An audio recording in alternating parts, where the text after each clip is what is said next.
अस्सलाम वालेकुम। उम्मीद है आप सब लोग खैरियत से होंगे। लास्ट टाइम हमने डिस्कस किया था chapter number 8 chemical equilibrium. 9, 10th और हमारे पास 5वां रहता है। वो हम इंशाल्लाह जब क्लास स्टार्ट होंगी तो हम तब डिस्कस करेंगे physically.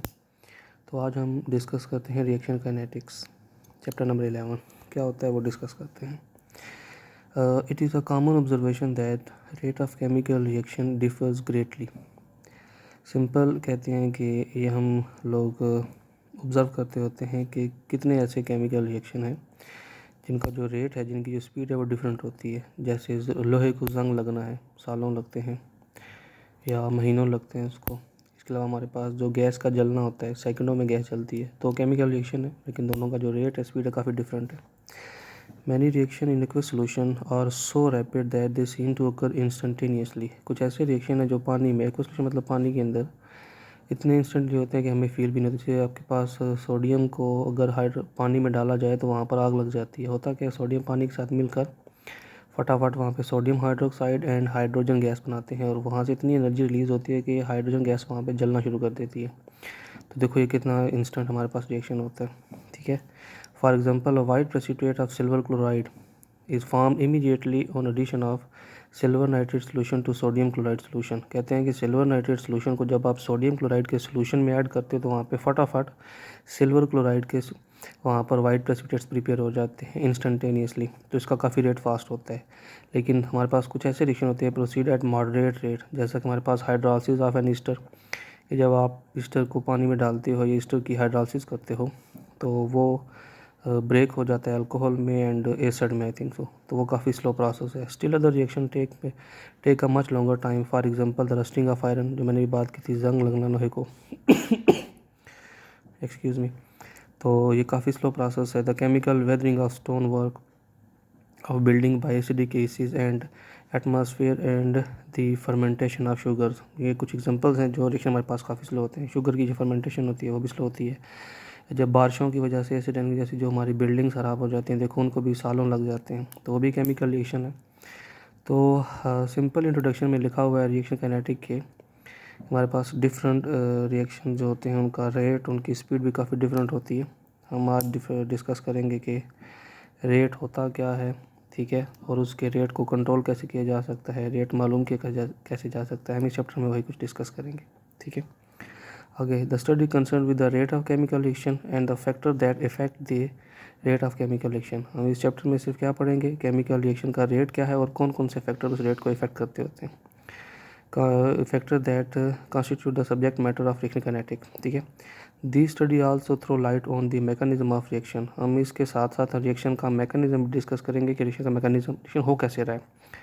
All reaction occur in single और सीरीज ऑफ स्टेप, जितने भी रिएक्शन है जो चाहे सिंगल स्टेप में हो रहे हैं चाहे एक मल्टीपल स्टेप में हो रहे हैं, ठीक है। If our reaction consist of several step, तो अगर एक रिएक्शन है हमारे पास वो काफ़ी ज़्यादा स्टेप में हो रहा है, ठीक है, तो उसका जो एक स्टेप होगा, one of the step will be the slow step and that will be the rate determining step. एक रिएक्शन है हमारे पास, दो तरह के होते हैं, या तो रिएक्शन सिंगल स्टेप होते हैं या फिर मल्टीपल स्टेप होते हैं, ठीक है, 2, 3, 4 स्टेप हो सकते हैं, ठीक है। तो जो एक जिस रिएक्शन का स्टेप होगा ना, जो एक स्टेप में कंप्लीट होता है, तो वही उसका रेट डिटर्मिनिंग रिएक्शन होगा, स्टेप होगा। लेकिन कुछ ऐसे रिएक्शन भी होते हैं जो मल्टीपल स्टेप में होते हैं, तो उसमें हर स्टेप जो होगा ना वो उसकी रेट को, उसकी स्पीड को डिटरमिन नहीं करेगा, बल्कि उन सब स्टेप में जो सबसे स्लो स्टेप होगा, आहिस्ता होगा, वो जो वही उसके रिएक्शन का रेट डिटर्मिनिंग होगा, उसी रिएक्शन के रेट को डिटरमिन करेगा, ठीक है।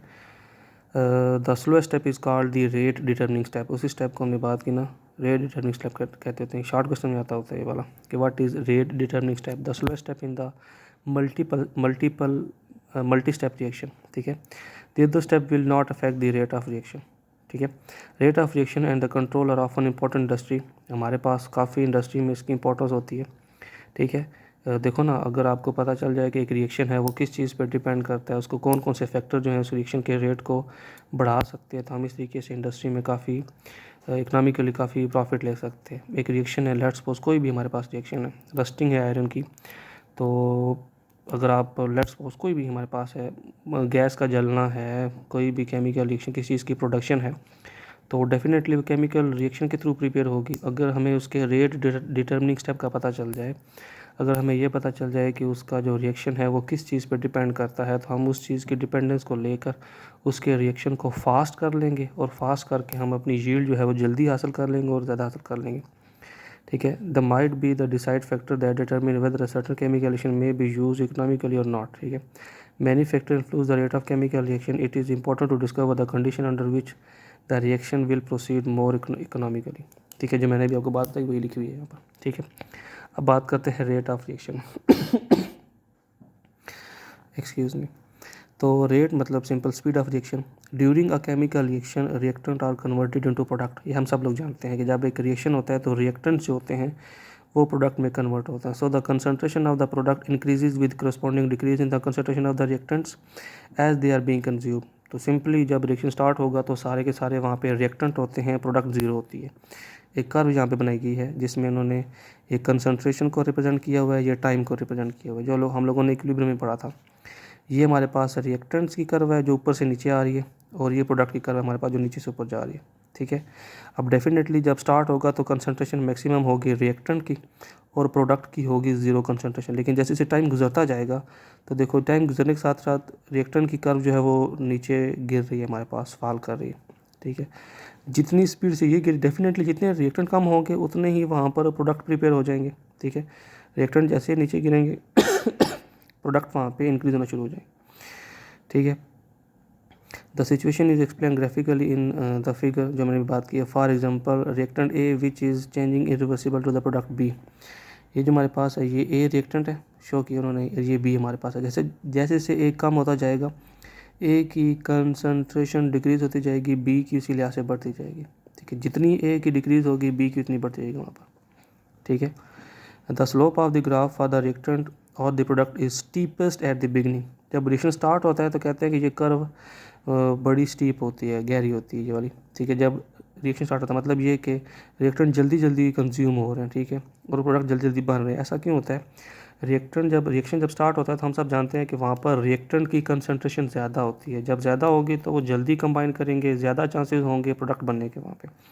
लेकिन जब काफ़ी सारी प्रोडक्ट बन चुकी होती है उसके बाद चूँकि रिएक्टेंट काफ़ी कंज्यूम हो जाते हैं तो फिर उनका रेट जो है स्लो हो जाता है। ठीक है, दिस शो, ये क्या चीज़ बताती है? This show a rapid decrease in the concentration of reactant and the consequently a rapid increase in the concentration of product. जो स्टीपेस्ट है हमारे पास वो हमने भी बात कर, जितनी गहरी होगी उसका मतलब क्या होगा कि वो रैपिडली डिक्रीज और इंक्रीज हो रहे हैं।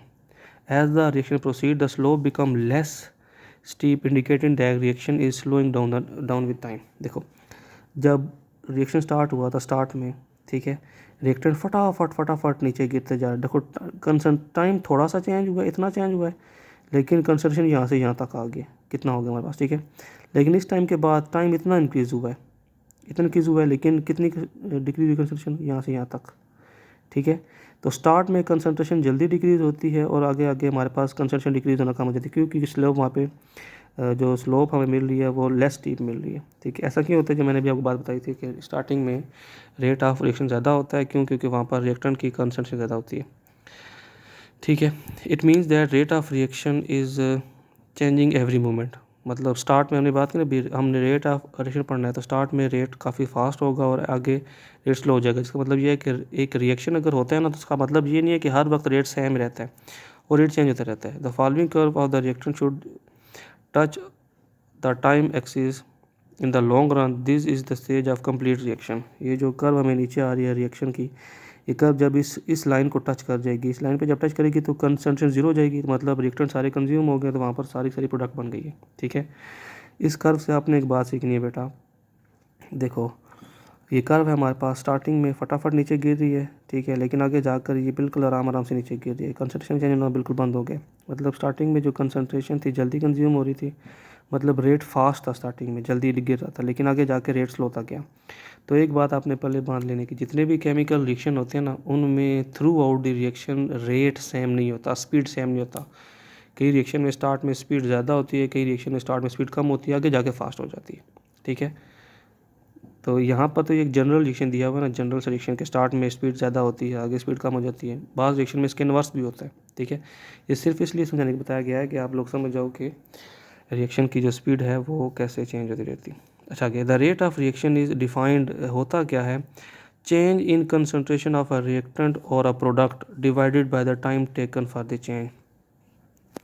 तो सिंपली जो रेट है, जो स्पीड है रिएक्शन की, वो क्या होती है, that is change in concentration of reactant और a product divided by the time taken for change. बेटा, पर यूनिट टाइम में रिएक्टेंट की कितनी अमाउंट कन्वर्ट होती है प्रोडक्ट में, या फिर पर यूनिट टाइम में कितनी प्रोडक्ट प्रिपेयर होती है from the reactant, that is called rate of reaction, ठीक है। अगर आपने टाइम डिसाइड कर लिया तो आप बोल दो सिंपल कि 1 मिनट में कितने रिएक्टेंट कंज्यूम होते हैं, that is rate of reaction, या 1 मिनट में कितनी प्रोडक्ट प्रिपेयर होती है, that is also rate of reaction. दोनों सेम है हमारे पास, ठीक है। तो एक यूनिट टाइम में जितनी रिएक्टेंट कंज्यूम होते हैं या जितनी प्रोडक्ट प्रिपेयर होती है, that is called rate of reaction, ठीक है। The rate of reaction has the unit of concentration divided by time, change in concentration of the substance divided by time taken for the change, ठीक है। तो क्या होगा, concentration का हमारे पास क्या होता है यूनिट, मोल पर डीएम क्यूब, और टाइम का क्या हमारे पास यूजली यूज होता है, सेकंड यूज़ होता है। तो रेट ऑफ रिएक्शन का हमारे पास क्या यूनिट होगा, मोल per dm cube per second, ठीक है। Usually the concentration is expressed in mole per dm cube and the time is second, thus the unit for the rate of reaction और mole per dm cube per second. Clear.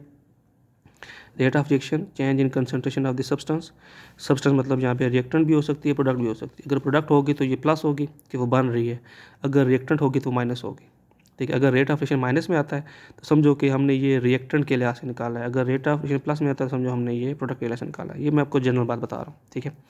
For a gas phase reaction, ठीक है, तो उसमें तो हम लोग excuse me, हम वहाँ पर तो कंसनट्रेशन का unit mole per dm cube नहीं यूज़ करते हैं, तो वहाँ पे प्रेशर यूज़ करते होते हैं। तो उसके लिहाज से देखते हैं क्या होता है। For a gas phase reaction unit of pressure are use in place of molar concentration. It follow from the above graph that the change in concentration of the reactant A or the product B is much more at the start of the reaction and then it decreases gradually.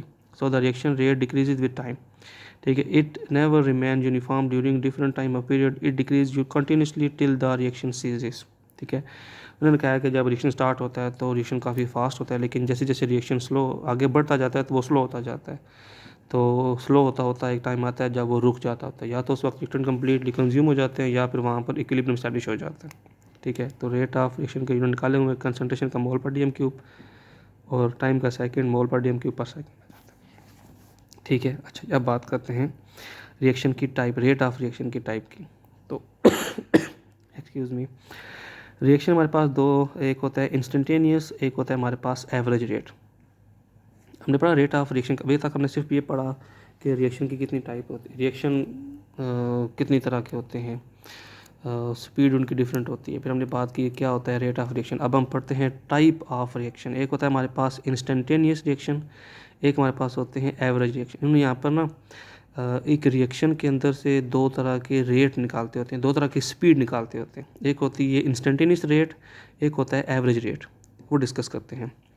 Rate at any one instant during the interval is called instantaneous rate. मतलब क्या, ये time यहाँ पर है 0 second, 10 second, 20 second, 30 second, 40, 50, 60, 70, ठीक है। अब किसी भी टाइम पर जाकर ना उस वक्त रेट निकाल लो। मतलब क्या था, रेट कैसे निकालते हो, मोल per dm cube concentration.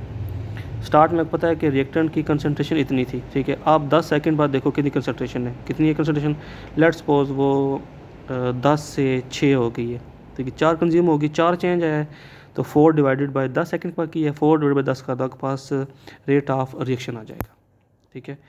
Instantaneous का मतलब क्या होता है, किसी भी टाइम आप यहाँ से लेकर ना यहाँ तक चले जाओ, ठीक है। यहाँ पे मालूम कर लो, 1 सेकंड के बाद मालूम कर लो, 2 सेकंड के बाद मालूम कर लो, 3 सेकंड के बाद मालूम कर लो, 50 सेकंड के बाद मालूम कर लो। किसी भी टाइम जाकर आप अगर जाकर रेट ऑफ रिएक्शन फाइंड करते हैं ना, रिएक्शन एक रिएक्शन हो रहा है, आपने एसिड और अल्कोहल को मिलाया, रख दिया वहाँ पर, जैसे मिलाया आपने 10 सेकंड के बाद उसका रेट मालूम कर लिया। रेट कैसे मालूम करोगे, चेंज इन कंसनट्रेशन ना, कि रिएक्टेंट की चेंज में कितना कंसनट्रेशन आया या फिर प्रोडक्ट की चेंज में कितना कंसनट्रेशन आया, उसको टाइम पे डिवाइड कर दो, जितने टाइम के बाद आप फाइंड कर रहे हो, ठीक है, वो आपके पास रेट आ जाएगा। तो एक रिएक्शन के स्टार्ट होने के किसी भी वक्त अगर आप रेट फाइंड कर लो ना, तो उस रेट को हम लोग बोलते होते हैं इंस्टेंटेनियस रेट, ठीक है। Rate at any one instant during the interval is called the instantaneous rate. हो गया क्लियर। फिर आगे बात आती है एवरेज की। The rate of reaction between two specific time interval is called the average rate of reaction. Two time interval मतलब क्या, आप ये फाइंड कर लो। पहले 10 सेकंड और 20 सेकंड इन दोनों के दरमियान मालूम कर लो। वहाँ पे बात पहले पढ़िए, 10 सेकंड पे मालूम करो, फिर 20 सेकंड मालूम करो, फिर दोनों का एवरेज निकालो। वहाँ पे दो टाइम आपको उसमें बात में भाई 20 सेकंड और 30 सेकंड के बाद, ठीक है। 20 सेकंड और 30 सेकंड के बाद जब आप मालूम करोगे तो इन दोनों का एक आपने 15 सेकंड किया, फिर 20 पे, इन दोनों का आपके पास फिर एवरेज निकल आएगा। ठीक है। दो टाइम इंटरवल के बाद जब आप रेट फाइंड करते हो ना तो उसको बोलते हैं एवरेज रेट। ठीक है। Average rate and instantaneous rate are equal for only one instance in any time. ये जो एवरेज रेट है और जो इंस्टेंटेनियस है, कहते हैं कि इस पूरे रेट ऑफ रिएक्शन में एक टाइम ऐसा आता है दोनों इक्वल होते हैं। ठीक है। दोनों की रेशो सेम होती है। आगे हम इसको डिस्कस करेंगे क्या होता है।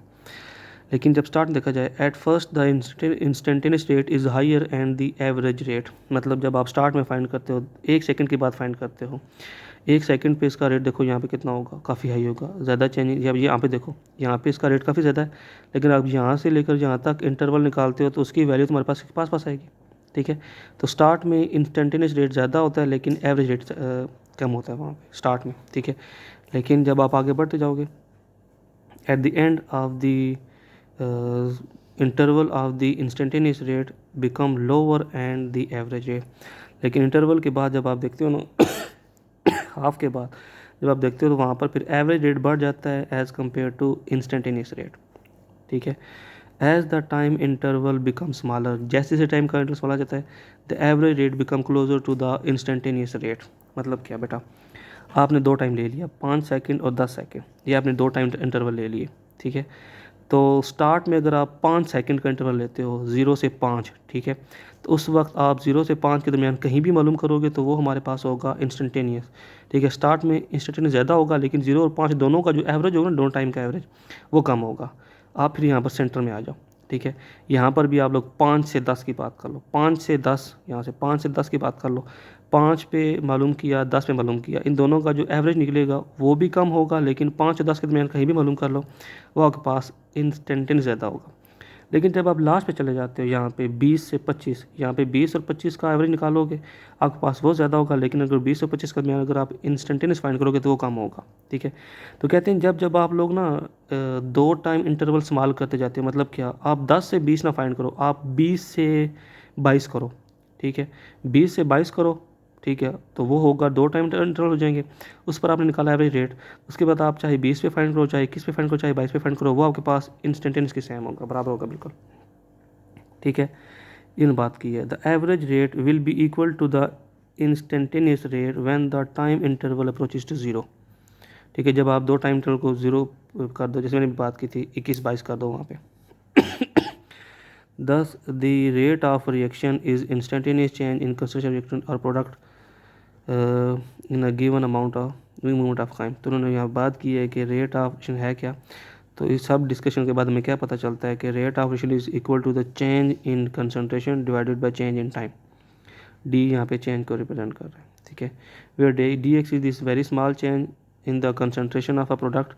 डी एक्स बहुत स्मॉल चेंज है। ठीक है। At very small time D T. ठीक है।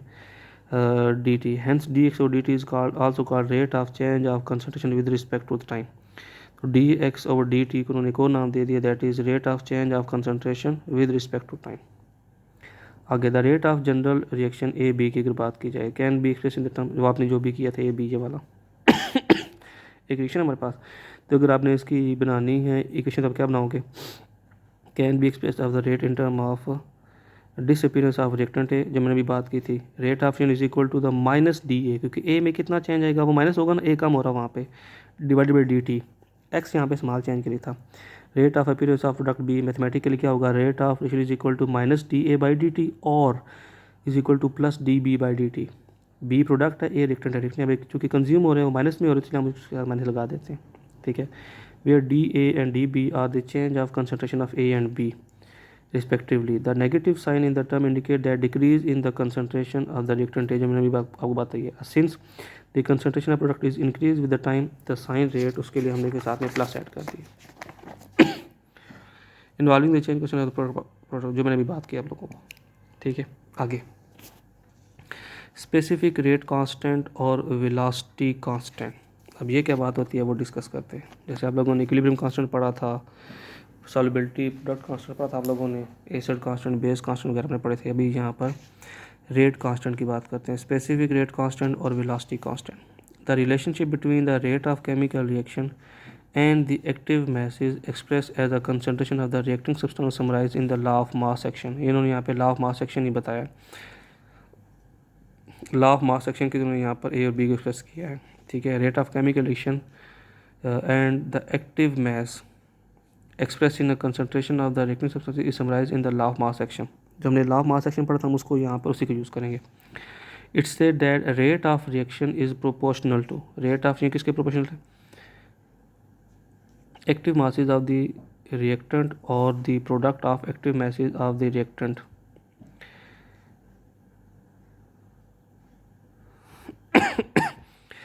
यहाँ पे उनको प्रोडक्ट लिखना चाहिए था, उन्होंने यहाँ पे रिएक्टेंट लिख दिए.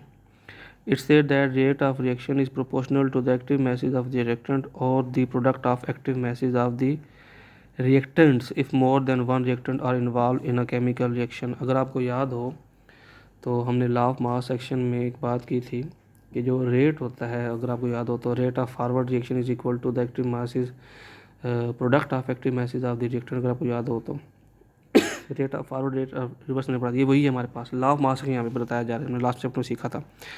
For a dilute solution active mass is consider equal to the concentration. Active mass यहाँ पे कंसंट्रेशन के बराबर ही होता है जब सोल्यूशन का डाइल्यूट होता है. By applying the law of mass action in a general reaction, तो हमारे पास क्या होगा, रेट ऑफ रिएक्शन किसके बराबर होगा, ए और बी के प्रोडक्ट के, A multiply by B sufficient इनकी कंसंट्रेशन.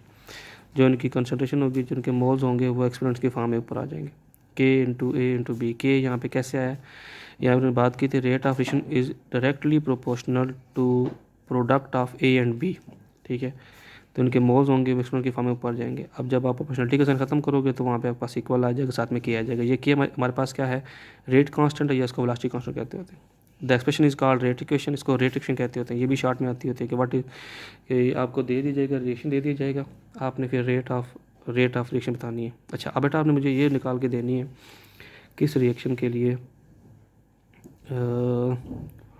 किसी एक रिएक्शन के लिए कोई भी अपनी माइंड से लिखो रिएक्शन, उस रिएक्शन की मुझे आपने रेट इक्वेशन बना के दे देनी है. ठीक है, रेट इक्वेशन आपने मुझे बता के देनी है किसी भी रिएक्शन की. सिंपल सी है हमारे पास. यहाँ पे ए बी जगह आप लोग लिख लो, यहाँ पे SO2 प्लस O2 लिख दो. ठीक है, गिव्स अस SO3. ठीक है, तो यहाँ पर ए की जगह SO2 आ जाएगा, इसकी जगह O2 आ जाएगा. कितने मोल होंगे, मोल ऊपर आ जाएंगे. इसके अलावा आप कोई भी यूज़ कर लो equation.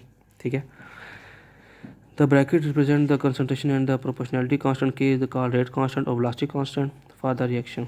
If A is equal to 1 mole dm cube and B is equal to 1 mole dm cube, then rate of reaction is equal to K.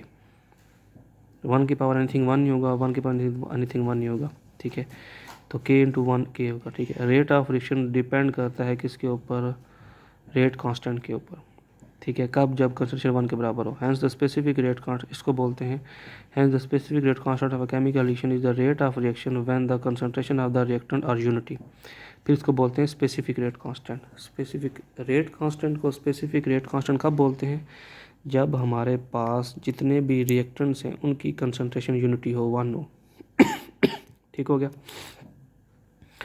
उसको हम बोलते हैं specific rate constant. Under given condition के remain constant but it changes with temperature. के change temperature के साथ change करता होता है, लेकिन बाकी सब कंडीशन में वो कांस्टेंट ही रहता है.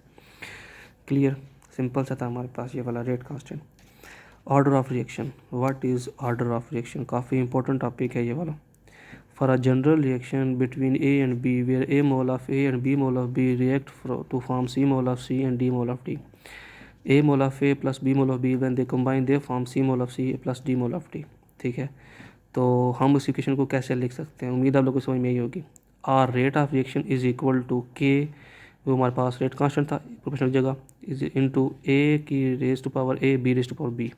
है ना, रेट किस पे डिपेंड करता है, रिएक्टेंट्स की कंसर्न एक्टिव मास के ऊपर डिपेंड करता है। अगर दोनों को मल्टीप्लाई करो, के तुम्हारे पास प्रोपोर्शनैलिटी कांस्टेंट हो गया, यहाँ पर रेट कांस्टेंट हो गया।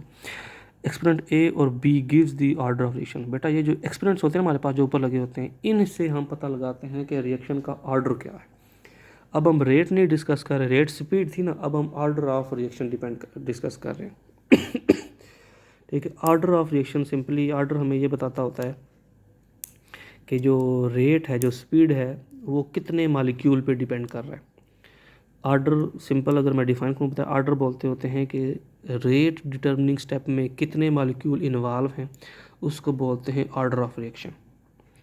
रेट स्पीड, एक रिएक्शन की जो स्पीड डिसाइड की जाती है कि किस स्पीड से हो रहा है, उस स्पीड के अंदर कितने मालिक्यूल इन्वॉल्व होते हैं, उन मालिक्यूल के नंबर को ऑर्डर ऑफ रिएक्शन कहते होते हैं।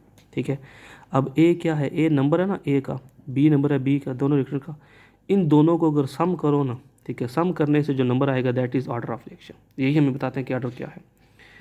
Order reaction with respect to the individual reactant, thus the reaction is of order A with respect to A के लिहाज से रिएक्शन का ऑर्डर क्या होगा, ए, इसके एक मालिक्यूल है, बी के लिहाज से बी होगा, with respect to B the overall order of reaction is equal to A plus B. मैंने भी आपको बात बताइए कि अगर रेट ऑफ रिएक्शन, अगर एक स्टेप रिएक्शन है, सिंगल स्टेप रिएक्शन है, तो इसके ए मोल इसके बी मोल को सम करो, आपके पास ऑर्डर रिएक्शन आ जाएगा। अगर मल्टीपल स्टेप रिएक्शन है तो जो रेट डिटर्मिनिंग स्टेप होगा, जो स्लो स्टेप होगा, स्लो स्टेप में जितने स्मॉल ए होंगे, जितने स्मॉल बी होंगे, इन दोनों को सम करेंगे तो वो हमारे पास आ जाएगा order of reaction. The order of reaction is given by the sum of all the exponent to which the concentration in the rate equation are raised. ये डेफिनेशन है ऑर्डर ऑफ रिएक्शन की, क्या होती है, sum of all the exponents, ये वाला, ठीक है, to which the concentration in the rate equation are raised. ठीक है, रेट इक्वेशन में जो एक्सपोनेंट ऊपर लगे थे ना हमारे पास, इनको सम कर दो, आपके पास ऑर्डर ऑफ रिएक्शन आ जाएगा। ठीक है, the order of reaction may also be defined as the number of reacting molecule. बात खत्म, कि रिएक्टिंग मालिक्यूल के नंबर कितना है, that is order of reaction whose concentration alter as a result of chemical change. कि ऐसा number molecule का जो नंबर चेंज हो जाता है by the result of chemical reaction. बेटा जो मैंने मेरे को बताई ना short definition, rate determining step में जितने मालिक्यूल इन्वॉल्व होते हैं, उन मालिक्यूल के नंबर को हम लोग कहते होते हैं ऑर्डर ऑफ रिएक्शन। ठीक है, it is important to note that order of reaction is experimentally determined. हम इसको एक्सपेरिमेंटली डिटर्मिन कर सकते होते हैं। Quantity can not be inferred simple by looking at the reaction equation. एक रिएक्शन की इक्वेशन को देखकर आप नहीं बता सकते कि इसका ऑर्डर ऑफ रिएक्शन क्या होगा। हमें नहीं पता ना कि वो सिंगल स्टेप है या मल्टीपल स्टेप है, उसको आप फिजिकली डिटर्मिन करते होते हैं। ठीक है, बैलेंस केमिकल इक्वेशन, अच्छा जी, simple, the sum of exponents in the rate equation may और may not be same as in a balance chemical equation. मतलब बैलेंस केमिकल इक्वेशन में हमें जितने केमिकल शो हो रहे होंगे, नंबर शो होगा, मे बी उतना नंबर ना हो वहाँ पर रेट डिटर्मिनिंग स्टेप में। The chemical reaction are classified, chemical reaction classified as 0, first, second and third order reaction. 4 ही ऑर्डर होते हैं, या तो 0 ऑर्डर होता है या फर्स्ट ऑर्डर होता है, या सेकेंड या थर्ड होता है। ठीक है, the order of reaction provide valuable information about the mechanism of a reaction. एक रिएक्शन का मैकेनिज्म कैसा होगा वो हमें ऑर्डर ऑफ रिएक्शन से ही पता चलता होता है। ठीक है, कैसे पता चलता होता है वो हम आगे एग्जांपल डिस्कस करेंगे, फिर पता चलेगा आपको। एग्जांपल जी, example of reaction showing different orders. ठीक है, decomposition of nitrogen pentoxide involve the following equation. 2N2O5 जब टूटता है तो बनता है 2N2O4 + O2। ठीक है, इसको देखो अगर आप तो पता चलता है कि यहाँ पर 2 मालिक्यूल इन्वॉल्व रिएक्शन में, तो यही 2 ऊपर होंगे, ए की रेज़ पावर 2 होगा वहाँ पे। ठीक है, तो हमें लगता है कि इसका ऑर्डर ऑफ रिएक्शन 2 होना चाहिए। हमने क्या बात की, सम ऑफ ऑल द एक्सपोनेंट, यहाँ पे तो एक ही रिएक्टेंट है, तो इसका कितनी एक्सपोनेंट, इसकी कितनी पावर होगी, 2 होगी, तो 2 हमारे पास इसका ऑर्डर ऑफ रिएक्शन हमें फील हो रहा है। इक्वेशन से हमें ये लग रहा है ना कि इसका ऑर्डर ऑफ रिएक्शन 2 होगा, लेकिन हमने भी बात की थी कि बैलेंस इक्वेशन से नहीं पता चलता, हम उसको एक्सपेरिमेंटली डिटर्मिन करते होते हैं। जब एक्सपेरिमेंटली डिटर्मिन किया गया तो पता चला कि rate of equation of this reaction क्या बनती है, rate is equal to KN2O5, कोई रेज़्ड पावर 2 नहीं है। तो जो एक्चुअल में था ये सिंगल स्टेप रिएक्शन नहीं। देखो रेट से, ऑर्डर से हमें क्या पता चला, ऑर्डर्स का 1 है ना, जो एक्सपेरिमेंट फॉर्म होगी, रेट जो है वो किस पे डिपेंड करता है, के पे डिपेंड कर रहा है, दूसरा N2O5 अकेले मॉलिक्यूल पे डिपेंड कर रहा है। तो इसका मतलब ये है कि ये जो दो मॉलिक्यूल हैं ये बैलेंस इक्वेशन में है, असल में ये सिंगल स्टेप रिएक्शन नहीं है, ये मल्टीपल स्टेप रिएक्शन है। जो इसका सबसे स्लो प्रोसेस होगा उसमें सिर्फ एक N2O5 का मॉलिक्यूल होगा जिसके ऊपर रेट डिटरमिन कर रहा होगा, ठीक है। तो ये इसका हमारे पास फर्स्ट ऑर्डर बनता है अकॉर्डिंग टू दिस इक्वेशन। एक ही है ना, यहाँ पर कुछ नहीं होता, वहाँ पे 1 होता है। The equation suggest that the reaction is first order with respect to the concentration of N2O5। मतलब ये मल्टीपल स्टेप था, उसका जो सबसे स्लो स्टेप था उसमें एक मॉलिक्यूल N2O5 का था, इसलिए हमारे पास रेट सिंगल ऑर्डर होगा, फर्स्ट ऑर्डर होगा। क्लियर। इसी तरीके से बात की जाए hydrolysis of tertiary butyl bromide, एक रिएक्शन है जिसमें हमारे पास है टर्शरी ब्यूटाइल ब्रोमाइड है प्लस वाटर है, gives us alcohol and HBr। इसको देखा जाए इसमें हमारे पास दो रिएक्टेंट है, एक ये है एक ये है, दोनों का एक एक मोल है, तो इसका एक मोल प्लस इसका एक मोल, दो सम बनते हैं, तो सम कर दो बनते हैं, तो हमें भी लगता है कि इसका ऑर्डर ऑफ रिएक्शन भी 2 होना चाहिए। ठीक है, क्योंकि हमें लग रहा है ना कि इसका एक तो यहाँ पे ऑर्डर 2 होना चाहिए, क्योंकि जब आप लिखोगे तो क्या लिखोगे यहाँ पे CH3 CBr एक ब्रैकेट में, देन दूसरी ब्रैकेट में लिखोगे वाटर लिखोगे, दोनों की पावर 1 लिखोगे, तो 1 + 1 = 2 बनता है हमारे पास, एक इक्वेशन में नज़र आ रहा है। लेकिन जब फिजिकली इसका फाइंड किया गया तो क्या मिला हमारे पास कि इसके जो रेट है वो सिर्फ और सिर्फ इस पर डिपेंड करता है, इस मॉलिक्यूल पर डिपेंड करता है, इसके एक मॉलिक्यूल पर डिपेंड करता है, वाटर पर डिपेंड नहीं करता। वाटर कम हो ज़्यादा हो, एक हो ना हो, उस पर डिपेंड नहीं करता, ठीक है। अब सेकेंड ईयर में एक रिएक्शन पढ़ोगे SN, ये कौन सा SN1 वाली टर्शरी है SN1 रिएक्शन ये वाला, ठीक है। अब हम देखोगे तो जब फिजिकल देखा गया तो देखा गया कि जो रेट डिटर्मिनिंग स्टेप था, स्लो स्टेप था, उसमें हमारे पास सिर्फ ये मॉलिक्यूल इन्वॉल्व था। तो मतलब जो रेट है वो सिर्फ इस मॉलिक्यूल की कंसंट्रेशन पे डिपेंड करता है, एक के पे डिपेंड करता है, एक इस पे डिपेंड करता है, तो मतलब इसका फिर ऑर्डर क्या होगा, 1 होगा ओनली, ठीक है। Rate of reaction remain effectively independent of the concentration. अच्छा, एक सिंपल सी बात सुन लो, एक बात याद रखनी है आपने, अगर आपको एक रिएक्शन दिया जाए ना, बोला जाए कि इस रिएक्शन का ऑर्डर निकाल के दो, तो कभी मत निकालिएगा, ठीक है। हाँ, अगर साथ ये लिखा हो कि ये रिएक्शन का सबसे स्लो स्टेप ये वाला है, multiple 1 step 2 step 3 step 4 step हों, और बताया जाए कि ये स्टेप स्लो है, तो स्लो स्टेप में जितने मॉलिक्यूल होंगे ना, एक मॉलिक्यूल ये वाला एक मॉलिक्यूल ये वाला, तो लिखना कि 1 + 1 2, ठीक है। इसका ऑर्डर कितना होगा, 2 हो जाएगा, ठीक है। अगर बोला जाए कि एक ही स्टेप रिएक्शन है, ये मल्टीपल स्टेप नहीं, एक स्टेप रिएक्शन है, तो एक स्टेप होगा वही स्लो स्टेप होगा हमारे पास, तो उस में जितने मॉलिक्यूल होंगे ना आपने वो सम कर देना, ठीक है।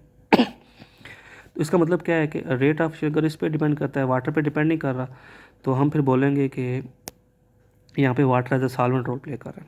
Independent of the consideration of water being a solvent it is present in very large excess. मतलब मसला ये है कि ये काफ़ी ज़्यादा अमाउंट में पड़ा होता है। Such type of reaction have been named as pseudo first order reaction. अब इसमें ना जो वाटर है वो सॉल्वेंट का रोल प्ले कर रहा है एक, और दूसरा ये काफ़ी ज़्यादा अमाउंट में प्रेजेंट है। मतलब अगर देखो ना, अगर ये ना हो तो रिएक्शन नहीं होता, मतलब इसका होना लाजमी है, लेकिन इसके ऊपर डिपेंड नहीं कर रहा, तो इसलिए भी इस रिएक्शन को बोलते हैं सूडो फर्स्ट ऑर्डर। सूडो बोलते हैं फॉल्स, ठीक है। प्योर फर्स्ट ऑर्डर नहीं है ये सूडो फर्स्ट ऑर्डर, क्योंकि इसका जो दूसरा मॉलिक्यूल है ना वो रिएक्शन के रेट को इफ़ेक्ट नहीं कर रहा है इतना ज़्यादा, ठीक है, लेकिन उसका होना वहाँ पे लाजमी, इस बेस पे इसको सूडो फर्स्ट ऑर्डर कहा जाता है, ठीक है। जैसे है oxidation of nitric oxide NO+O3 with ozone has been shown to be first order with respect to the NO and first order with respect to the O3। इसको देखा जाए तो हमारे पास ये बनता है एक मॉलिक्यूल इसका एक मॉलिक्यूल इसका, दोनों मिलकर बनाते हैं वो वाला, तो ये भी हमारे पास सेकेंड ऑर्डर होना चाहिए, ठीक है। Sum of individual order gives overall order of reaction as 2। तो उसका जब रेट निकाला गया तो पता चला कि हाँ, तो ये रेट ऑफ रिएक्शन में दोनों मॉलिक्यूल पार्टिसिपेट करते हैं, ठीक है। अब ये मत कहिएगा हमें कैसे पता चलेगा, तो ये फिजिकली एक्सपेरिमेंटली फाइंड किए जाते हैं, ठीक है। इसका एक दोनों पर डिपेंड कर दूँ। Sorry, consider the following reaction 2F, एक हमारे पास रिएक्शन देखो 2FeCl3 + 6Ki gives us FiKCl and I2। अगर इसको देखा जाए, बैलेंस इक्वेशन को देखा जाए, तो हमारे पास कितना बनता है, 2 मॉलिक्यूल चेंज के, ये तो 8th ऑर्डर रिएक्शन बनता है, ऐसी बात है ना। लेकिन जब फिजिकली मालूम किया गया तो हमें पता चला कि reaction involve 8 reactant molecule, but experimentally it has been found to be 3rd order reaction. कैसे, एक मॉलिक्यूल